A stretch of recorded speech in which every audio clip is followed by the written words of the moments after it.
Hello dear student, good evening, नमस्ते। तो प्यारे बच्चों, आप सभी को पहला वीडियो आप लोग को मिल चुका होगा जिसमें हम लोग यूनिट 1 का इलेक्ट्रोस्टैटिक में 2009 से 2021 तक जितने भी ऑब्जेक्टिव पूछे थे सभी को हम लोगों ने एक एक करके हल किया था। आज ये यूनिट 1 यानी इलेक्ट्रोस्टैटिक का ये पार्ट 2 वीडियो है। अगर जो बच्चे अभी तक पार्ट 1 कंप्लीट नहीं किए हो 2009 से लेकर 2021 तक, तो पहले उसको कंप्लीट कर ले। आज के इस सेशन में हम लोग 2022 से लेकर 2024 तक जितने भी क्वेश्चंस पूछे गए हैं सभी को डिस्कस करने वाले हैं। तो वीडियो को सभी लोग लाइक शेयर जरूर कर दे, एक कमेंट कर दे, सब्सक्राइब जरूर करें। तो प्यारे बच्चों, देखते हैं 2022 से। आज 2022 का पहला क्वेश्चन 2022 का पहला क्वेश्चन है कि किसी बिंदु पर विद्युत क्षेत्र की तीव्रता होती है। तो विद्युत क्षेत्र की जो तीव्रता होती है डियर बच्चों, E बराबर जो होता है F बटा Q होता है। तो देख लेते हैं राइट आंसर इसमें क्या हो जाएगा, E बराबर F बटा Q। Right answer be in this question. Next question कि आवेश का पृष्ठ घनत्व क्या होता है। तो बच्चों, आप सभी को पता है अगर पृष्ठ आवेश घनत्व की बात करें तो सिग्मा बराबर जो होता है Q बटा A होता है। तो राइट आंसर A।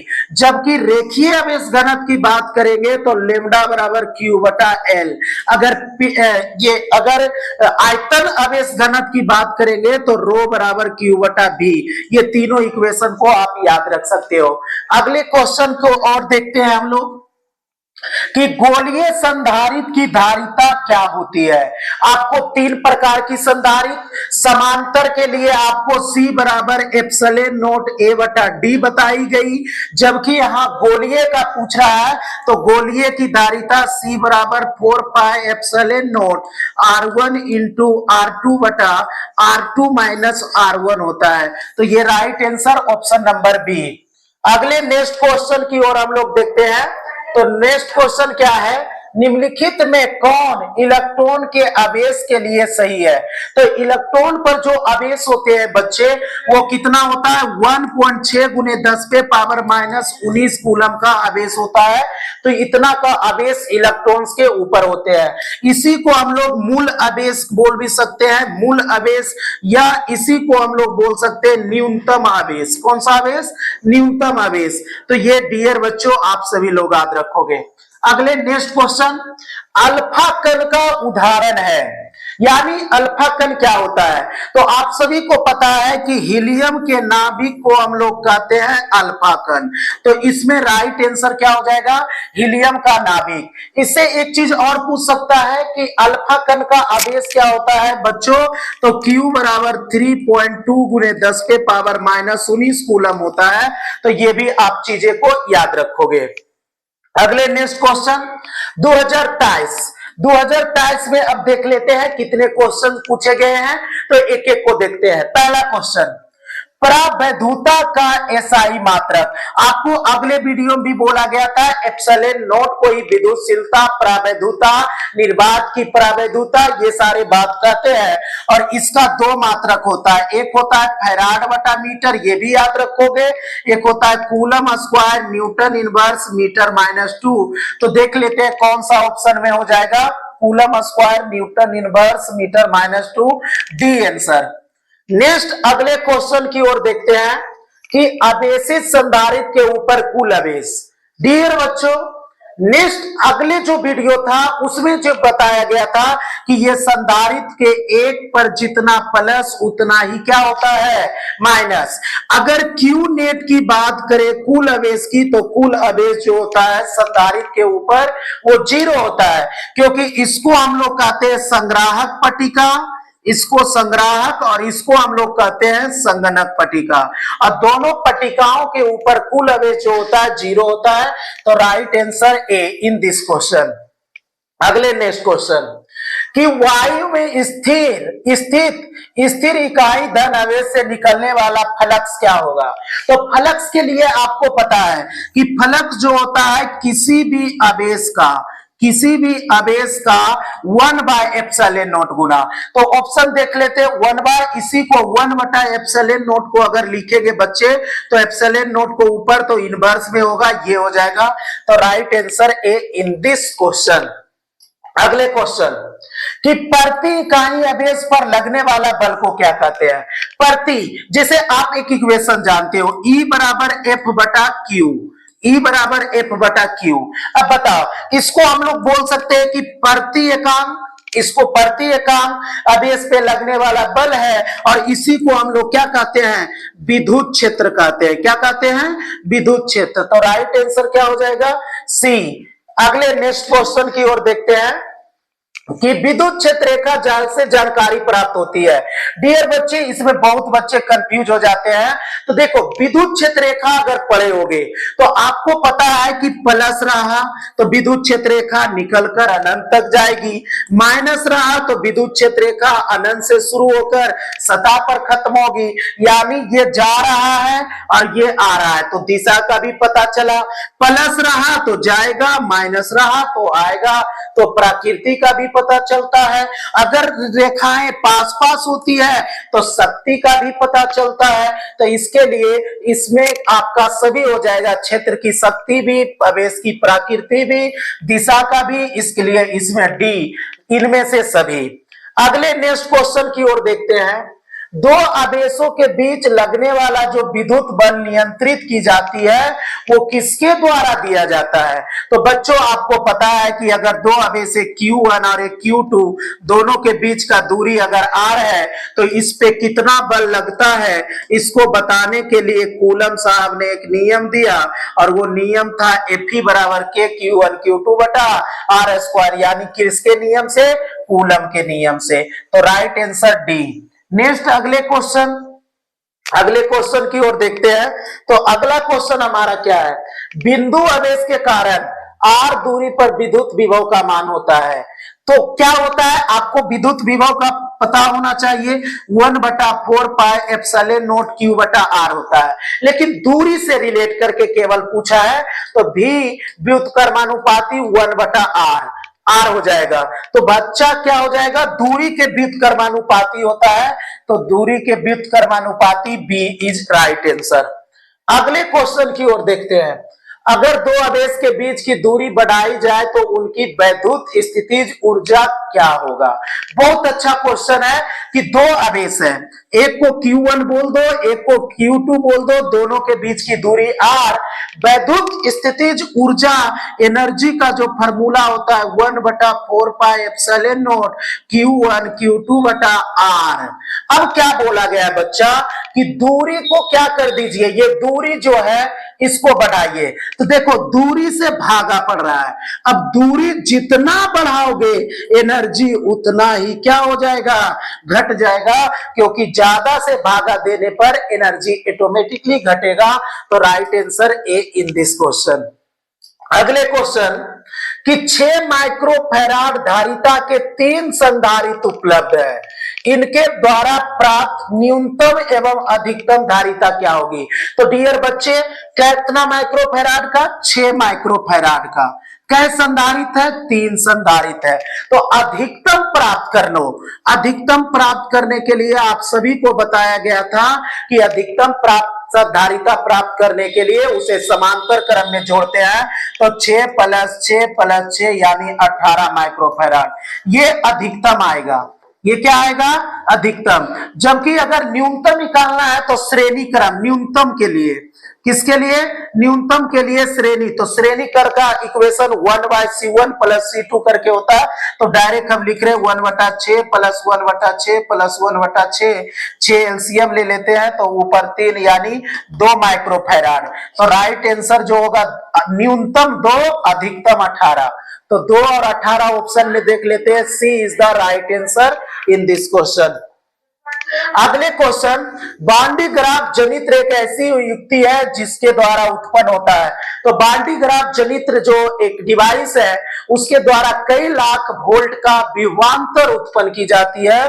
तो ये याद रखना बच्चा, वोल्टेज विभवांतर को उत्पन्न की जाती है। B is the correct answer in this question. Next, दो आवेश के बीच विद्युत बल एवं गुरुत्वीय बलों के अनुपात निम्न में से किस क्रम में होता है? डियर बच्चों, इस क्वेश्चन में बहुत सारे कंफ्यूजन होते हैं कि क्या होगा। तो आज एक एक बात मैं आपको बता दे रहा हूं कि अगर आपसे दो आवेश का विद्युत बल और गुरुत्वाकर्षण बल का रेशियो पूछा जाए, अनुपात, तो ये कई बातों पे निर्भर करते हैं कि देखना होगा कि आवेश क्या है। अगर दोनों आवेश, एक आवेश और ये दोनों आवेश अगर इलेक्ट्रॉन रहा, दोनों आवेश क्या रहा? इलेक्ट्रॉन, तो इसका रेशियो होगा 10 पर पावर 42 के ऑर्डर में। जबकि अगर ए दोनों का दोनों प्रोटॉन रहा, अगर दोनों क्या रह गया? प्रोटॉन, तो इसका जो रेशियो होता है बच्चा, प्रोटॉन के लिए जो रेशियो होता है वो 10 पे पावर 36 होता है। अगर एक प्रोटॉन रह गया और एक इलेक्ट्रॉन रह गया तो इसका जो रेशियो होता है 10 पे पावर 39। तो आज से आपको कंफ्यूज नहीं होना है कि अगर दोनों आवेश इलेक्ट्रॉन रहा, इलेक्ट्रॉन, तो उसका रेशियो 10 पर पावर 42। अगर एक प्रोटॉन मतलब दोनों प्रोटॉन रहा तो उसका रेशियो का अनुपात 10 पे पावर 36। अगर एक प्रोटॉन और एक इलेक्ट्रॉन रहा तो उसका रेशियो 10 पे पावर 39। तो यहां चूंकि तीनों 39, 36, 42 तीनों है, इसलिए हम जाएंगे आंसर पे 42 पे, क्योंकि हम लोग इलेक्ट्रॉन को लेकर चीजें डिस्कस करते हैं। नेक्स्ट क्वेश्चन, दो आवेश Q को मिलाने वाले, ये थोड़ा लॉन्ग क्वेश्चन है डियर बच्चों, वीडियो लंबी हो जाएगी, इसके लिए नेक्स्ट आपको हम जितना भी कुछ क्वेश्चन पार्ट 1 में भी था, इसलिए इसको आपको वहीं पे सोल्व करके बता दी जाएगी, वीडियो ना लंबा हो जाएगा। नेक्स्ट क्वेश्चन, विद्युत द्विध्रुव आघूर्ण P एवं विद्युत क्षेत्र की तीव्रता E के बीच कोण का मान कितना होगा कि द्विध्रुव स्थिर अवस्था?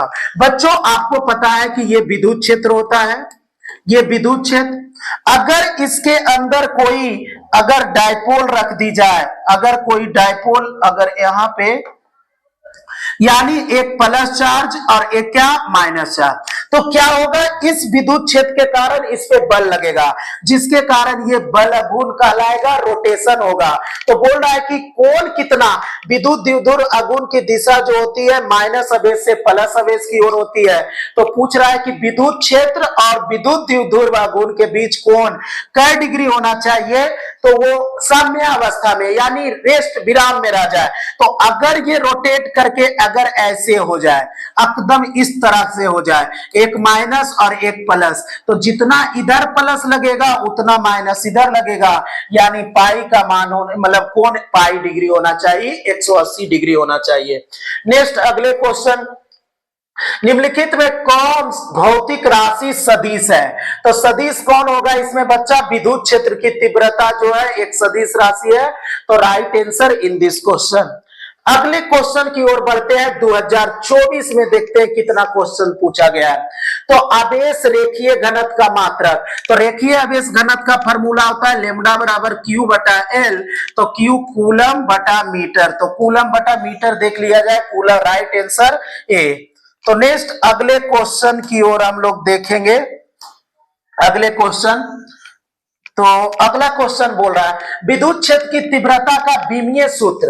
तो बीमीय सूत्र तीव्रता का फॉर्मूला होता है E बराबर F बटा Q नोट, बल का होता है MLT माइनस 2, आवेश का होता है AT। जब इसको सेपरेट करोगे तो MLT माइनस 3, चूंकि T एक ऊपर गया और A ऊपर जाएगा तो A माइनस 1। तो राइट आंसर किसमें हो जाएगा? MLT minus 3, inverse B is the right answer. अगले क्वेश्चन, 8 कूलम ऋण आवेश में उपस्थित इलेक्ट्रॉन की संख्या, यानी Q का मान 8 कूलम। तो चूंकि बी नोट बच्चा हम लोग जानते हैं, ये जितने भी क्वेश्चन है 2024 का है, Q बराबर NE, Q 8 है, N निकालना है, E का मान 1.6 गुने 10 पे पावर 19 कूलम होता है। तो यहां से बच्चा अगर N निकालोगे तो N बराबर 8, और गुना वाला भागा में 1.6 गुने 10 पे पावर 19, दशमलव उड़ा ऊपर चल जाएगा 10, 16 पचे 80 यानी 5 गुने 10 पे पावर 19, 5 गुने 10 पे पावर 19। तो राइट आंसर ए, लेकिन आप सभी लोग इसको सुधार के केवल 9 है इसलिए इसको 19 कर लोगे तो राइट आंसर ए हो जाएगा। अगले क्वेश्चन की ओर देखते हैं कि 5 कूलम के दो बराबर तथा विपरीत आवेश परस्पर 5 सेंटीमीटर पर रखे हैं, इस निकाय की वैद्युत द्विध्रुव। तो 5 यानी 5 कूलम प्लस और 5 कूलम इधर कितना माइनस, और दोनों के बीच की दूरी 5 सेंटीमीटर, इसको मीटर में तो 5 गुने 10 पे पावर -2 मीटर। तो विद्युत द्विध्रुव अगुण क्या होता है डियर बच्चों, P बराबर Q गुना D होता है। तो P बराबर Q, दोनों में से एक आवेश और D, तो 5 गुने 10 पे पावर -2, तो P बराबर 25 गुने 10 पे पावर -2 कूलम मीटर। तो राइट आंसर 25 गुने 10 पे पावर, ये सेंटीमीटर नहीं बच्चा, ये कूलम मीटर यहाँ पे है, तो B is the right answer. अगले क्वेश्चन कि धातु के आवेशित गोले के पृष्ठ से गोले के केंद्र की ओर जाने पर विद्युत। डियर बच्ची ये सब लॉजिकली क्वेश्चन है। आपको एक खोखला गोला पढ़ाया गया था, इसकी त्रिज्या r थी, आवेश कहां पे होता है सतह पे, इनसाइड यानी कंडक्टर होलो कंडक्टिंग स्फीयर के अंदर आवेश होता नहीं है। सतह पर जो विद्युत क्षेत्र होता है E बराबर 1/4 पाई एप्सिलॉन नॉट Q बटा R स्क्वायर, बाहर भी कैपिटल R स्क्वायर हो जाता है, लेकिन जैसे सतह के अंदर जाओगे तो यहाँ पे तो आवेश है ही नहीं, तो विद्युत क्षेत्र भी नहीं होगा, तो इसका आंसर हो जाएगा हमेशा शून्य रहता है, तो आवेश ही नहीं होता है खोखला गोला। नेक्स्ट क्वेश्चन, विद्युत क्षेत्र ई तथा विद्युत विभव V के बीच संबंध क्या होता है। तो इसके बीच जो संबंध होता है बच्चा आप सभी को बोला गया विभव प्रवणता माइनस dV बटा क्या होता है dx होता है, लेकिन यहाँ पे r के फॉर्मेट में दिया है इसलिए dV minus dr is the right answer. अगले क्वेश्चन की ओर, r दूरी पर रखे दो वैद्युत द्विध्रुव से बने निकाय की वैद्युत स्थितिज ऊर्जा समानुपाती होता है। डियर बच्चों इसमें आपको विद्युत द्विध्रुव की जो स्थिति जो होता है P डॉट E होता है, अगर इसको ये वेक्टर फॉर्म में है, अगर इसको तोड़ोगे तो माइनस PE क्या होगा cos थीटा, जिसमें R का कोई कॉन्सेप्ट नहीं नजर आ रहा है, इसलिए हम लोग यहाँ पे आंसर जाएंगे कहां पे नन पे। नेक्स्ट अगले क्वेश्चन, पीको फैराड किसका मात्रक है। तो पीको फैराड विद्युत धारिता का मात्रक है। पीको फैराड हो गया, पीको फैराड, या तो बात कर ले नैनो फैराड, नैनो फैराड, या बात कर ले माइक्रो फैराड, माइक्रो फैराड, ये सभी बच्चा किसका मात्रक है विद्युत धारिता का मात्रक है। तो अगले नेक्स्ट क्वेश्चन की ओर देखते हैं, किसी संधारित्र की धारिता निर्भर नहीं करती है। तो 4 ऑप्शन है, तो निर्भर नहीं करती है, फार्मूला आप किसी एक फार्मूला को उठा लो देख लो, जैसे समांतर प्लेट एप्सिलॉन नॉट A बटा D और एप्सिलॉन R, कोई माध्यम रहा उस पर निर्भर करेगा, क्षेत्रफल पे निर्भर करेगा, प्लेट के बीच की दूरी पर निर्भर करेगा, ये माध्यम इसमें कोई नहीं है तो वो है बच्चा आवेश। तो आवेश पर निर्भर नहीं करता है, तो प्लेटों के ऊपर आवेश पर निर्भर नहीं करता है। अगले क्वेश्चन, एक गोलीय चालक की धारिता 1 माइक्रोफैराड है, उसकी त्रिज्या क्या होगी। तो उसकी जो त्रिज्या कैलकुलेट की जाती है बच्चा, त्रिज्या C बराबर जो होती है 4 पाई एप्सिलॉन नॉट R होता है, 4 पाई एप्सिलॉन नॉट क्या होता है R होता है, और इसकी त्रिज्या दे ले हैं माइक्रो, 1 माइक्रो, तो 1 गुने 10 पे पावर -6 और 4 पाई एप्सिलॉन नॉट, तो 4 pi epsilon not 1/4 pi epsilon not का मान होता है 9 गुने 10 पे पावर 9, यहां से 4 पाई एप्सिलॉन निकाल लीजिए तो 1/9 गुने 10 पे पावर 9, तो इसका मान लिख देंगे 9 गुना 10 पे पावर 9 R तो चूंकि निकालना है तो यहां से बच्चे क्या हो जाएंगे 1 बराबर 9 गुना 10 पे पावर कितना 9 में से 6 चल गया 3 गुने क्या R, तो R बराबर जो हो जाएगा 1/9 गुने 10 पे पावर 3। नहीं ये क्वेश्चन कहीं इतना फिर से देख लेते हैं थोड़ा सा वीडियो को। आप 4 पाई एप्सिलॉन नॉट, तो सी का मान देले है 1 माइक्रोफैराड, तो 1 यानी 1 गुना 10⁻⁻6, इसका मान होता है 9 गुना 10⁻9, आर निकालना है तो 1 गुना 9 में से 6 चल गया 10, तो आप लिख सकते हो इधर 1 बराबर 10⁻3, 9 गुना 10⁻3 गुने आर, तो आर बराबर जो हो जाएगा, आर बराबर यहां से क्या लिख सकते हैं हम लोग, आर बराबर लिख सकते हो यहां से बच्चा, आर बराबर 1/9 गुने 10⁻3, तो आर बराबर हो जाएगा 1/9 गुने 10⁻3। नहीं, ये क्वेश्चन फिर से देख लेते हैं थोड़ा। तो 4 पाई एप्सिलॉन नॉट का जो मान होता है 1/4 पाई एप्सिलॉन नॉट बटा बराबर 9 गुना 10⁻9, यहां से 4 पाई एप्सिलॉन, यहां से अगर 4 पाई एप्सिलॉन नॉट 9 गुना 10⁻9 बराबर 1, तो 4 पाई एप्सिलॉन नॉट बराबर हो जाएगा 1/9 गुने 10 सॉरी यहां बटा में होगा, फिर से दोस्तों थोड़ा कंफ्यूजन के कारण 1 का मान हो जाएगा 1 गुने 10⁻⁻6, इसका मान होगा 1/9 गुने 10⁻9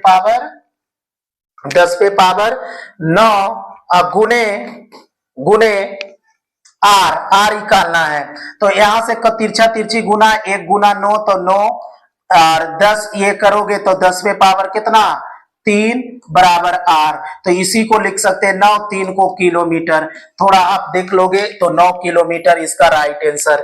अगले नेक्स्ट क्वेश्चन की ओर देखते हैं, किसी धातु का प्रावैधुतांक क्या होता है, तो धातु का जो प्रावैधुतांक होता है वो अनंत होता है। अगले नेक्स्ट क्वेश्चन, किसी धातु का, अच्छा वही क्वेश्चन नेक्स्ट अगले, तो इस तरह से क्वेश्चन खत्म हो गए डियर बच्चों। तो नेक्स्ट जो क्वेश्चन हम लोग अब डिस्कस करने वाले हैं ऑप्टिक्स का भी जो 2 आएगा 2 पार्ट में, पार्ट 1 करके, और इसका पार्ट क्या आएगा 2। तो नेक्स्ट अगले वीडियो में हम लोग मिलते हैं। ये पूरा वीडियो को शेयर जरूर कर दे और सभी बच्चे इसको पूरा का पूरा कंप्लीट करके ही क्लास आएंगे। ऑल द बेस्ट, धन्यवाद।